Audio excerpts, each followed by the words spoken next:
Ever notice how ads always pop up at the worst moments? When the killer's identity is about to be revealed. During that perfect meditation flow. On Amazon Music, we believe in keeping you in the moment. That's why we've got millions of ad-free podcast episodes, so you can stay completely immersed in every story, every reveal, every breath. Download the Amazon Music app and start listening to your favorite podcasts ad-free, included with Prime. Welcome to the Deep Dive. Great to be here. Okay, so today we're diving into something really quite extraordinary that's unfolded over, the last 24, 48 hours? Yeah, it's been fast-moving. Two major, seemingly distinct, but possibly connected events hitting almost simultaneously. Exactly. We've got this surge in drone activity, these airspace violations over Europe, specifically Denmark, triggering alarm bells. And at the very same time, an almost unprecedented emergency summons of top U.S. military leaders by the defense secretary. Really unusual stuff. So our mission today is to pull together the sources on both these fronts, the drones, the NATO tension, and this mysterious U.S. military gathering. We want to unpack the urgency, what this might all mean. And the timing is key, isn't it? That's what makes this feel like more than just routine news. You have NATO allies dealing with these, sophisticated probes. Yeah, direct challenging. Direct challenges to their territory, while the very U.S. command structure needed for a global response is being pulled back for some kind of secret meeting. It's this dual pressure, external and internal, that we need to focus on. Okay, let's start with Europe, with Denmark. What exactly happened there? The justice minister called it a hybrid attack. That's right. Late Wednesday, early Thursday, September 24th, 25th, multiple drones appeared over 4 key locations in Denmark. 4? Which ones? Aalborg, Sunderborg, and Esbjerg airports, so major civilian infrastructure. But crucially, also the Skrædstrup military air base. Skrædstrup, isn't that where their fighter jets are based? Exactly. It's the permanent home for Denmark's F-16s, soon to be F-35s. So targeting that alongside civilian airports, it suggests coordination reconnaissance, not random. And what was the immediate effect? Pretty significant disruption. Aalborg Airport had to ground everything. Flights diverted SAS. Norwegian, KLM mentioned specifically cancellations too. So the Danish government's response was strong. Very. Justice Minister Hummelgaard used that term hybrid attack, aimed at spreading fear. And the defense minister, Troels Lund Poulsen, called it systematic, professional, and certainly doesn't look like a coincidence. Which leads to the big news out of Copenhagen. Yeah, they're now seriously considering triggering NATO's Article 4. Okay, let's clarify that. We hear a lot about Article 5, attack on one, attack on all. How is Article 4 different? What does invoking it actually do? Right. Article 4 isn't the automatic military response trigger like Article 5. It's the formal consultation clause. Consultation. Yeah. If a member feels its territorial integrity, its independence, or just its security is threatened, they can invoke Article 4. It basically forces the entire NATO Council to sit down, formally discuss the threat, and figure out a coordinated response. So Denmark is essentially saying, hey, NATO allies, our sovereignty was just violated. We need to talk about this now. Precisely. It's a formal flag saying, this is serious. We need the alliance's political backing and strategic focus immediately. But hang on, haven't we seen incidents like this before? Russia probing NATO borders isn't exactly new. Why is this causing such a big reaction now? That's a fair question. I think it's the pattern, the intensity, and the audacity that's different here. It's not just routine testing anymore. Okay, explain that. What's the wider context? Well, just days before this Denmark incident, there was another drone sighting at Copenhagen Airport that caused groundings. So that's 2 incidents in Denmark alone this week. Okay. Then look broader. Earlier this month, Poland accused Russia of violating its airspace. That incident apparently led to NATO allies actually shooting down the drones involved. Right, I remember hearing about that. And maybe the most provocative one recently was in Estonia, September 19th. What happened there? 3 Russian MiG-31 fighter jets, these are nuclear-capable aircraft, flew into Estonian airspace and stayed there for 12 minutes. 12 minutes, that's not an accident. That's a long time. Exactly. It's deliberate probing. Italian F-35s on NATO air policing duty intercepted them. And here's the kicker.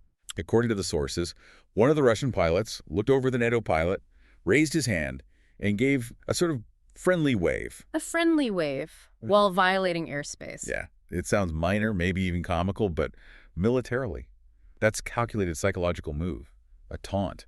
It's designed to test the response, maybe muddy the waters on intent, force NATO to second-guess its rules of engagement.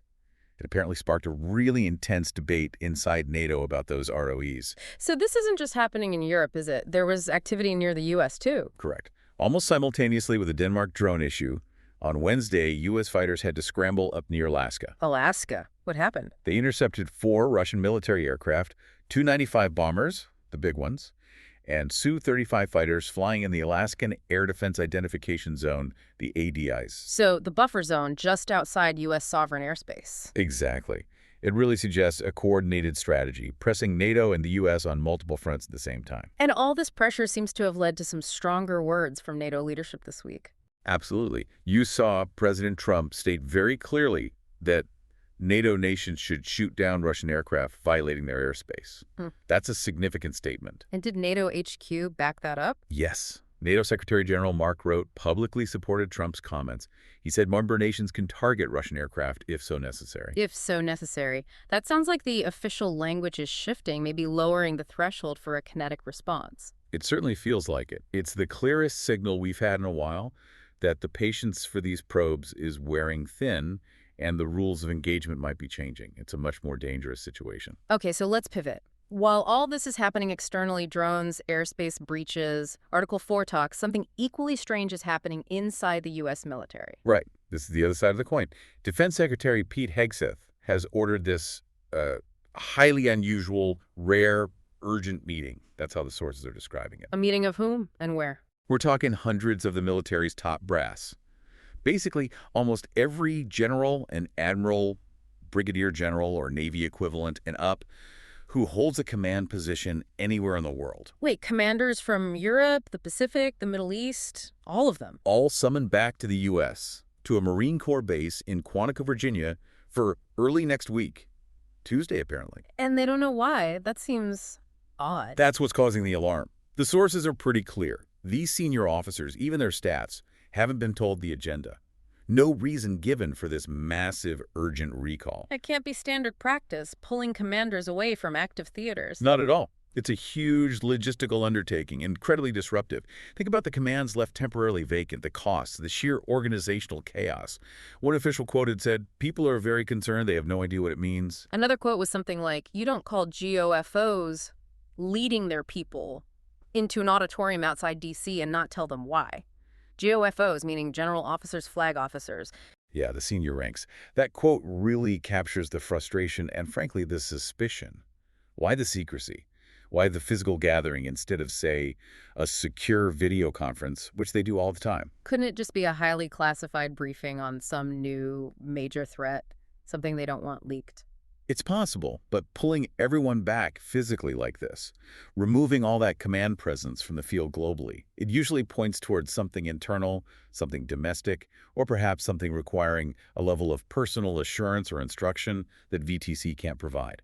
If it was purely an external threat briefing, you'd likely keep commanders in place. And we need to add some context here, right? This meeting isn't happening in a vacuum. Secretary Hegseth's tenure has seen some turbulence. That's crucial context, yes.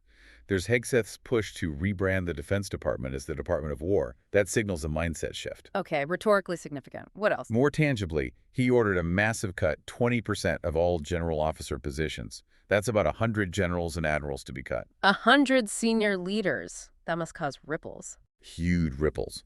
And it comes alongside what sources are calling a wider purge. Several very senior figures fired abruptly, seemingly without specific cause. The director of the Defense Intelligence Agency, the chief of the Navy Reserve. Fired without cause. That's how it's being reported. So you combine the planned cuts, the firings, the Department of War talk. It paints a picture of significant internal change and, some worry, politicization. So when these generals get summoned en masse to a secret meeting... It fuels a lot of speculation. And fear, frankly. What are the main theories floating around, according to the sources? What are people worried this meeting is actually about? There seem to be 3 main lines of speculation or concern being cited. Okay, what's the first one? The most immediate worry is that it's some kind of loyalty test or the setup for a purge. A loyalty test? How would that work? The idea is that the meeting itself, maybe the lack of an agenda, is designed to flush out dissent, see who pushes back, who asks awkward questions. Some sources even mentioned a turkey model fear-gathering leaders, then finding a pretext to remove those not seen as sufficiently loyal. Wow. Okay, that's pretty concerning. What's the second theory? The second possibility is less about loyalty and more about a massive strategic shift.